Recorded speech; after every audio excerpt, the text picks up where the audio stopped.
So today I'm back with another tier list. This time we take a look at how the classes perform in the game in every single game mode. So we go over each spec and the core class and just look at it and give a very overview style like review. How does the class perform every single type of content you could put it into? So the reason for that is a lot of people asked, as a new player, how does this class perform there? How does this class perform there? Is it worse to run a Necromancer than a Ranger? And today I want to answer this question in a bit of a not too serious tier list, because of course it's not like you can say this class is better than another one. It always depends how heavy you value a specific game mode. So it's really hard, depending on what game mode you play, to put it into a really good tier list. So this is even more subjective than my usual tier lists. But people asked for that, so here it is. And I think it's also quite nice to just give people that want to get into a new class a really nice overview how it's performing, if they want to try out something new, or maybe just got into the game and want to know something more about the class. But now enough of the talk. Let's start with saying that every single class is playable in every single game mode. Yes, some might be better than others, but we will get to that when we come to the specific classes that I have in mind here. But even classes in D tier are viable. There is no class in any game mode that is completely not playable. So let's start with the core classes. So with the core classes, most of them I would say are just outclassed in any game mode actually for what they wanted to do. So if you, for example, let's start with core Elementalist. So if you want to play core Elementalist like a dagger Elementalist in PvP, the best version of it would have a Catalyst trait line in it. So core is just straight up worse than Catalyst. Some people like it more, I know that, but from my really try to be objective here, I think Catalyst is just straight up better than core Elementalist. And that's also true for a lot of other specs. So for example, if you look at, let's say, core Necromancer. Core Necromancer is really tanky, yes, but it's not. It's very slow, and in no real game mode, it's really necessary to be tanky like that with the Shroud and be so slow, because the damage is not that high. So it's the same. I would say the other Necromancer specs are just better. So I would say it's also D tier. The same goes for Mesmer. Mesmer is probably the worst of the three, because it's just so much outclassed by all three Mesmer elite specs that it's not really playable in that sense. It's just worst version of Mesmer you could imagine, because you don't have access to all the good stuff. Yes, you have some nice utility in your kit, but the damage, just the baseline trait lines, don't really work together that well if you don't have the perfect trait line with the elite specs coming as well. And then we have Ranger. Core Ranger is also the same. It's not really that crazy good in all game modes. Like I said, you can play every single class, even the core classes, to a very good point in every single game mode, especially in PvE, where power creep is crazy and weapons can carry you really hard. So the traits are not that important most of the time. If you find just more damage, you can play every class as a DPS spec and it will work to some extent. And you see that with Ranger, it's just working, but it's not crazy good. And you have Core Thief. I would say Core Thief is a little bit higher, just because it has a really easy time with, for example, unload spam, or potentially even a core condition thief in PvP works quite well. So there are a lot of options that make it a little bit better than other classes, just because the baseline kit of a thief is really strong. And we have Core Engineer. Core Engineer would also put in C tier, just because, for example, if you look at PvP, it's actually quite decent there. It's one of the better engineer specs. In all other game modes, it might be fun to some extent. For example, if you moor some enemies, that can be really fun. But most of the time, it's just inferior than the other elite specs. And yeah, Core Guardian, I would say, is also C tier. Maybe it's higher. Maybe it's maybe you can argue for putting it in B tier. But you will see when we get to the classes in B tier that it's probably not fair to put it in B tier. Just because you can play it in PvP, it works decently well. It's not as good as it once was. as a support. Then there you could play power in PvP and PvE. Yes, it works as well. And yeah, it's playable. In World vs. World, of course, you can also play some really old school Guardian support build. It works, but it's not crazy good. So yeah, let's leave it at that. And then we have Core Revenant. It's just really bad. It was never designed in a way that you can play that alone. It was always with Herald in mind, so it's just a really bad version of core spec. So all the elite specs just improve it so much. So in no real game mode you can make it really, really good. So it's definitely D tier. Like I said, it can work to some extent. It's viable, but it's not near anything that is in higher tiers. And lastly, what did I miss? Warrior. Core Warrior, I would say, is also for me low C tier. Because you can play it, you can make it work in PvP, for example. It works quite well as a bunker or as a support. But in all the other game modes, it's just inferior most of the time to in damage, in support, in just utility. It's not as good as the other things. But I think it makes sense that the core classes are just power crept by the elite specs, because that's why they are called elite specs. So let's jump right into the first one. Let's start with Warrior. So Warrior, in my opinion, is in an interesting spot. It has very good builds in PvE, but they are not especially broken. And therefore, I would say, for example, Berserker I would put in A tier. I think Berserker is a good class that you can play as a PvE build, nice support, nice damage. It has nice PvP build, and you can even play it in World vs. World. I wouldn't say it's an S tier, because it's not crazy in what it can bring to the table. It has its role in almost every single game mode that is the same, bringing damage and some utility. But other than that, it's not crazy. It's not very versatile in what it can do. Just fine. It's filling its niche very well. And then we have Spellbreaker. Spellbreaker is also filling its niche very good. It's a bunkery class. It has some nice full counter options and a lot of CCs. I would say in PvP and World vs. World, it's a really good build. In PvE, it's very situational. It can deal a lot of damage, but the support is very bad. So I would also put it in low A tier, just because it's very useful in what it can bring to the table. And if you enjoy the playstyle, you can play it in every game mode to a very good level. It's very nice. Then we come to Bladestone. Bladestone, I would say, is in PvE quite decent, because it has a really huge burst potential. And also can bring alacrity actually, so that's quite nice. But it's a little bit not that easy to play in that sense, because you have to know the mechanics of fights. And in PvP and World vs. World, it's just a meme. They nerfed it so hard, it's not working that well anymore. So for me, it's definitely a B tier. You might even argue that you can put it in C tier just because it's not working that well. I think it's getting carried in B tier because of the PvE. PvE carries it in B tier for me. And yeah, that concludes Warrior. Let's go to Revenant.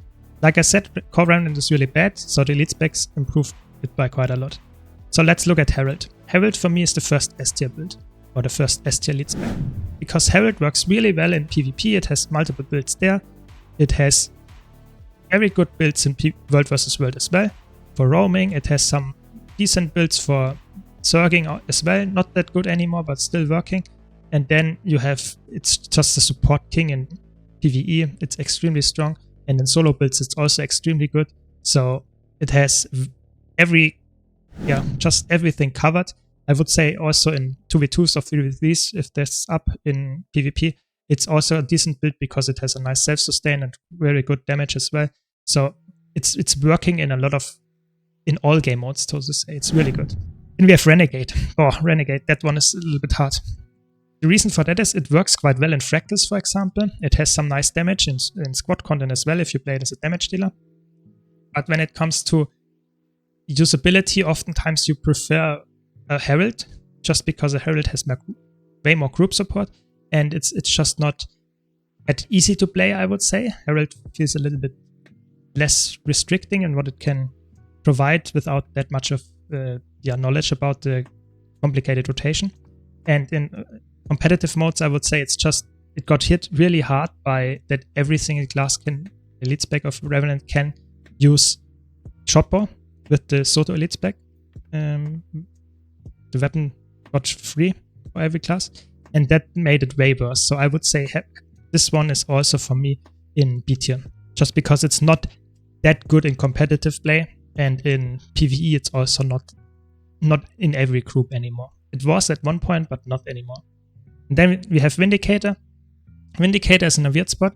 It is one of the only classes that can solely do either full DPS or full support. It doesn't have a real middle ground. It has a very good solo build, but when it comes to competitive modes, the support build is in World vs. World quite common. In PvP, the support build got nerfed quite hard. There is some nice bruiser rebuild as well, with power and a lot of dodges, but it's not as good as it once was, and I would say it's in high B tier or low A tier. I would put it for now in A tier just because it has a very decent build in every single game mode, but it is not as strong as it once was, that is for sure. And the support build in competitive modes might feel a little bit interesting in comparison to other supports build because you dodge to support your allies. So I think that's also something that in PvE, if they want to introduce something like that, they have to give it a boon. So let's see if they will ever do that. But in PvE, it's just a power build, the only option. Or a solo build with a Condi mix in there, really tanky. So I think it's in a good spot, but it needs some buffs in PvE when it comes to group support. So let's go to Guardian next. So Guardian, we have Willbender. Willbender, I would say, is currently really good in competitive modes and is also extremely strong when it comes to damage in PvE. It has extremely strong buffing capabilities as well if you go for a heal one or just a regular damage elect build, so I would put it in S tier as well. It has a really good solo build. It is extremely flexible when it comes to DPS builds in PvE, but also has some really nice DPS builds in World vs. World and PvP. It is not very flexible when it comes to what you can play in World vs. World and PvP, just because it's not build that is currently really good. It's just the best option by far, but this build is really good, so I would say it's very good in every single game mode. Let's leave it at that. Then we have Firebrand. I would say Firebrand is also very versatile. It's extremely strong in World vs. World. Always has been since its release. I would put it definitely really high because of that.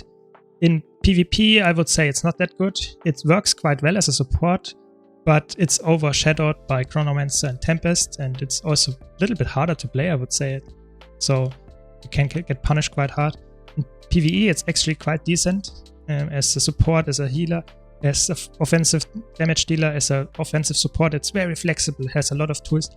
I would say that's a hard one for me to decide, because for me, I would put it in high A tier or low S tier, just because Guardian is so good. I would say because it's in World vs. World so common, I would put it in S tier. Just, yeah, that's the reason for it. I think it's just too good in supporting gameplay. And then we have Dragon Hunter. Dragon Hunter is also, just like Vindicator, a really weird build. It does not have any support capabilities. It's either a full damage dealer or a full tank. Full tank version is only played in PvP and is not really that great anymore. It works, but it's not that great. And the offensive one is quite decent in every single game mode. It's not very special what it can bring. It has some nice crowd control and some nice damage, but I would say it's not broken in that sense. And if it comes to every single game mode, I would put it in B tier, just because it's not carrying any game mode specifically well. It's just working for what it does. It's a nice damage dealer, and that's it. It's not very special, so you could put it in really low A tier because it does damage and it works very well. But when it comes to how useful it is in every single game mode, I would put it a little bit lower. That's why it's in B tier. Okay, let's go to the medium armor classes. So Mechanist is really good in PvE. It has nice support, it has nice damage, it has very good solo builds, one of the best, I would say. It's really good. When it comes to competitive modes though, it's really bad. Just baseline, because the mech is really hard to control, it dies too fast, it's just not really good. So I would put the Mechanist in A tier. In PvE it would go S tier. In competitive it would go way lower, so I put it in A tier. Just because overall it's an easy build to play in PvP, for example, but it's not working that well. So if you want to get into PvP, you can play some really weird Condi mech build, but most of the time PvE carries this build. You could make an argument that if it's really bad in competitive modes and it's only working in PvE, you could put it lower. but I would say it's very good in PvE, and that's why I put it in A tier. It gets carried really hard here by PvE. Then we have Holosmith. Holosmith is just a damage dealer. It doesn't have that much group support. It doesn't bring any wounds to the table for your team. It has a decent solo build. It is very good in bursting people in PvP and World vs. World. It is a nice DPS option for a Zerg. I would say it's nothing special when it comes to anything, but for my taste, it's better than a DH in most situations. If you had to choose between a DH and a Holosmith, I would rather go for the Holosmith, because the Holosmith is very flexible in how you can bring your DPS, how you can just deal with mechanics and stuff. I would go for Holosmith rather than Dragon Hunter, so I would put it in low A tier. Maybe you could make an argument that they have to be in the same tier because they are really similar in what they are doing in every single game mode, to be honest. And then we have Scrapper. I would say Scrapper is in a really good spot. Scrapper has a really nice group support. It has a really high damage build as well. In PvE, it's a really, really easy spec when it comes to Engineer. And it's fun to play. I really enjoy it. I would say you could make an argument for putting in S tier. It's not very good anymore, or not that crazy good in PvP anymore, but it's easy to play in PvE, and it's still a good, very good build if you know what you're doing in PvP, and it works very good as a support in World vs. World. So I'm actually putting it in S tier, just because of that low S tier. It's a really good build. And then we have Thief. Thief is interesting. So we have Deadeye. I would say Deadeye is for me a classical A tier build. It works in what it can do. It's very offensive. It has some nice sniper builds in World vs. World and PvP. They work. And in PvE it's a nice just damage offensive build, maybe even with some support for your party. It has a decent solo build. Just overall really well-rounded offensive damage dealer. When it comes to Daredevil, I would say Daredevil is carried by PvP and roaming. All the other game modes, it's just a DPS build that does not bring anything special to the table, but it's very fast, it's very flexible when it comes to how you can go around the map, and that helps in PvP a lot. It's not very good in 2v2 or 3v3s, so that's the sad part, but when it comes to roaming or Conquest 5 vs 5, it's still a very good build. And PvE, it has some nice damage. It doesn't have a great solo build, so I would put it on top of B tier overall, just because it's a little bit less flexible in what it can do. So that's probably the same for Holo and GH. So those three are for me always very similar in how they are doing. Most of the time I would even put Daredevil higher than DH, just because the mobility is better.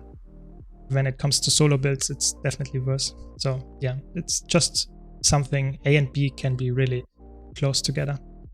And then we have Spectre. Spectre is interesting. Spectre has some really nice group potential support, but is a little bit low on the DPS side. And in World vs. World, it works decently well as a support. It's not crazy good, it's not meta, but it's working. And in PvP, you can see that there are some really good players that make it work and won ATs with it.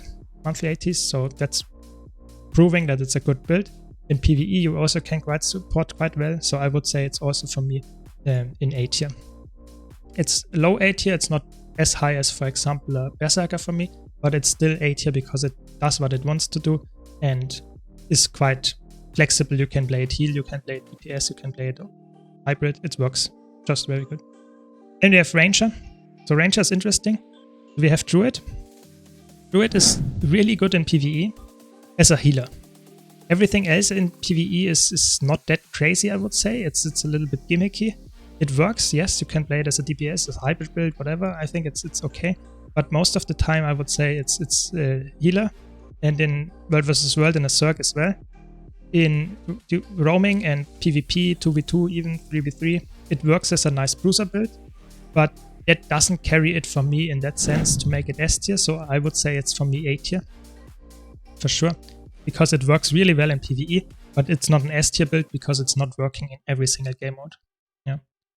And then we have Soul Beast. Soul Beast is like DH again, and Holosmith and Daredevil. It's a full damage dealer. That's how it's designed, either full condi or full power. It does not have any group support other than the stances, and the stances are a little bit lackluster, I would say. It works decently well in PvP and in World vs. World as a roamer. It has some uses in 2v2 and 3v3 if you can make it work, but I would say it's not that great there. And in PvE it's just a full DPS. When it comes to solo builds, it's quite decent, and I think that's why I would put it in A tier, just because it does exactly what it wants to do, a lot of damage in every single game mode. And you can also play some tanky Boon Beast. It's not as good anymore, but it works as well. So it has some builds as well. That's why I would put it here. And then we have Untamed. Untamed is interesting. It's really, really good in PvE. It's a little bit complex from what it brings in terms of skills and just usage. But when you can make it work, it's extremely good. I would say for me, Untamed in PvP is not as good anymore, but it's the best Ranger spec right now, I would say. And when it comes to World vs. World, it's a really good roamer, but in, let's say, really good high Circ play squads, it's probably not used that much, just because it's not that useful. So I would say in World vs. World it falls off, but in PvP and PvE it's really, really good. It's a nice bruiser class, it has a lot of DPS, offensive support, you can even play it as a healer with staff, it's crazy. So I would put it in the highest of A tier because of PvE. It's getting parried by PvE. You could make an argument for putting in S tier, but I think World vs. World drops it down a bit because it's not as good there. Let's talk about Elementalist. So when it comes to Weaver, Weaver is definitely the worst Elementalist spec. I would say Elementalist, Weaver has just not received any buffs, not any love by ANET, so I would put it in C tier. It is working in what it wants to do most of the time, but it gets just destroyed by everything that is higher here because it's just outdated. It did not get any power creep than the other classes did, so it's not working that well anymore. Fire Weaver in PvP is just not good anymore. There is some burst builds that you can play for roaming in World vs. World or from PvP, but when it comes to just DPS, it's very squishy, it's not nice. In PvE it has a quite complex rotation, it's not that the highest DPS anymore, and it's just not worth it. So that's why it's in C tier, which is quite sad because all the other classes in C tier are core classes, so it's probably the worst elite spec when it comes to just overall performance, right now at least. Then we have Tempest. I would say Tempest support in PvP and World vs. World is crazy good. It has some hybrid builds as well. It's with the recent buffs, it's extremely good. Also in PvE, it has a nice healing build, it has a nice DPS build. It's just so flexible, you can play it as a hybrid in almost any game mode. It's extremely good. I would put it in S tier for sure, just because of the buffs and how flexible Tempest is. Yeah, definitely. The PvE aspect carries it quite hard because it's also a really nice DPS build or alacrity build. So really, really good. And then we have Catalyst. I would say Catalyst is the same as Tempest. It is really good in every single game mode. In World vs. World Circ play, it's a little bit worse, but in every other game mode, roaming and PvP, even in 2v2, 3v3s, and open world, just instant content everywhere, it's really, really good. It has a support build, it has a really high damage build. I would put it in S tier for sure as well. So Tempest and Catalyst play quite similar, how you perform in every single game mode, just because they have damage, they have wounds, they have utility, they are just really good. Let's go to Necromancer next. Necromancer has Harbinger. Harbinger is a little bit weird. Harbinger is very offensive in every single game mode, and it, for example, brings in the PvE as solo build lower, but in squad content and so organized content it can perform really well because it has such high damage. But in World vs. World it's more for roaming, and Circs is not that good. And in 2v2s, 3v3s, I would say it's also not the craziest build. But in Conquest it can work quite well, just because of the Spear addition. So I would put it in A tier for sure. It works in what it wants to do. It's not as good as, for example, in Untamed, that is sure, I would say. But it's definitely up there. It's definitely an A tier build for me. Then we get to Scourge. Scourge is extremely strong in PvE. It has multiple builds, it has solo builds, it has support builds, it has healing builds, it has hybrid builds, full condi builds. It's just very versatile there. And when it comes to World vs. World, it always has been a pillar in World vs. World because it's just so good in brew corrupting and just either support or damage dealing. And in PvP, it's just shit. I have to be honest, it's just not working at all in Conquest. It's too slow, it's too tanky, it doesn't really do a lot. other than being tanky for a while and then it dies anyway. In 2v2, it's also not that good, but in 3v3, you could make some really nasty comps where you really abuse just the tankiness of Scourge and the group support. Just play it like a world versus world build almost. So I would put it in A tier because of that. Just that it's really bad in PvP, otherwise it would be S tier. If it's really working in PvP in Conquest, I would put it in S tier. So my personal opinion is just that it's not good there other than a bunker build in 3v3. So that's where I would put it. And then we have Reaper. Reaper is interesting because you can't play it as a support, but it's a really good DPS, either as a Condi DPS or power DPS in PvE. It has a really good solo build. It has a very good build for just anything in PvE. So I would say it's a really nice DPS build. Doesn't have any support, but it works really well there. When it comes to PvP, you can play Condi or Power. Power is not that good anymore, but Condi works quite well. It's not meta, but it's close to meta. And then we have World vs. World. It's a really good build in Zerging. It has some decent roaming application. So Reaper could be as well as Untamed in S tier, but I would put it for now in the highest of A, just because it doesn't have the flexibility like S tier builds. It's always a DPS build. It does not matter where you are, it's a DPS build, and it's not always the best option. It is a very good option on every single game mode, but it's not always the best one. That's why it's in A tier for me and not in S tier. Like I said, that's all my opinion. Please let me know your opinion in the comments. I would be really interested in what you think about this. And now let's go to the last class, which is Mesmer. So Mesmer has Chronomancer. Chronomancer for me is probably one of the best, if not the best elite spec right now, because it has a really good support build in PvP.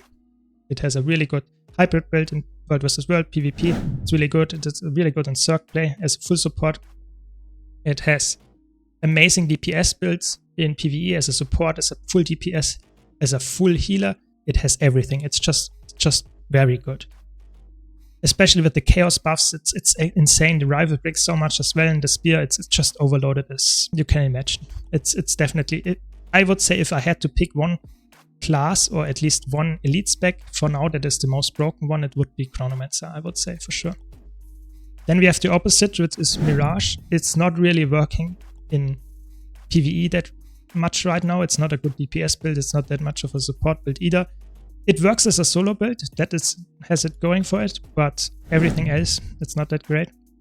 In PvP, I would say it's either a full DPS power build or some kind of Condi version that is inferior to the power version, I would say. So there it works as well. And in World vs. World, you can make it work in roaming, but it's not that good. And for Zerg gameplay, it's played as a greatsword build with almost dodge spamming permanently, and trying to get your greatsword ambush skills to deal a lot of, let's say, unreflectable damage. It's really good there, but in PvE it falls off. That's why I would put it in A tier, just because it is not as good anymore. You could make an argument to put it in B tier because it's not really crazy in every single game mode. It has insane carry potential when it comes to spear AoE and PvP, so that's why I put it in A tier, just because it's extremely good there. But in the other game modes, especially PvE, I would say it's not that high. So low A tier for me. And then you have Virtuoso. I think Virtuoso is an interesting spec.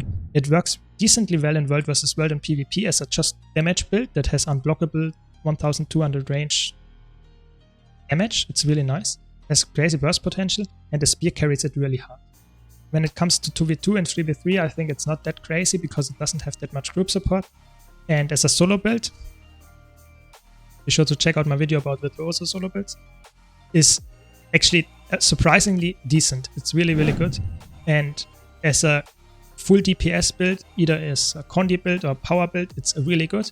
And that's why I put it in low S tier. It's the only build that is fully DPS here on the S tier list, but still working so well because it has so many options in every single game mode. Yes, in competitive modes it's a little bit less broken, I would put it there in A, but when it comes to PvE, it's extremely strong as a power build. It has the most easy to play Condi build, I would say, other than maybe Scourge, and it's extremely good for progression there as well, so I would put it in S tier. So let me know if you have anything that is completely wrong here in the comments. I would really appreciate any feedback here. I really hope that I got it across that this is even more subjective than normal, because of course it's really hard to value classes that have so many different builds in just one tier list. Please take all of what I said here with a bit of a grain of salt, because it's just a really fun tier list I wanted to do, just a tier list of the tier list, so to say. Thanks a lot for watching. Hope you enjoyed it. If you did, be sure to leave a like and subscribe. I would really appreciate it. And I hope to see you in the next video.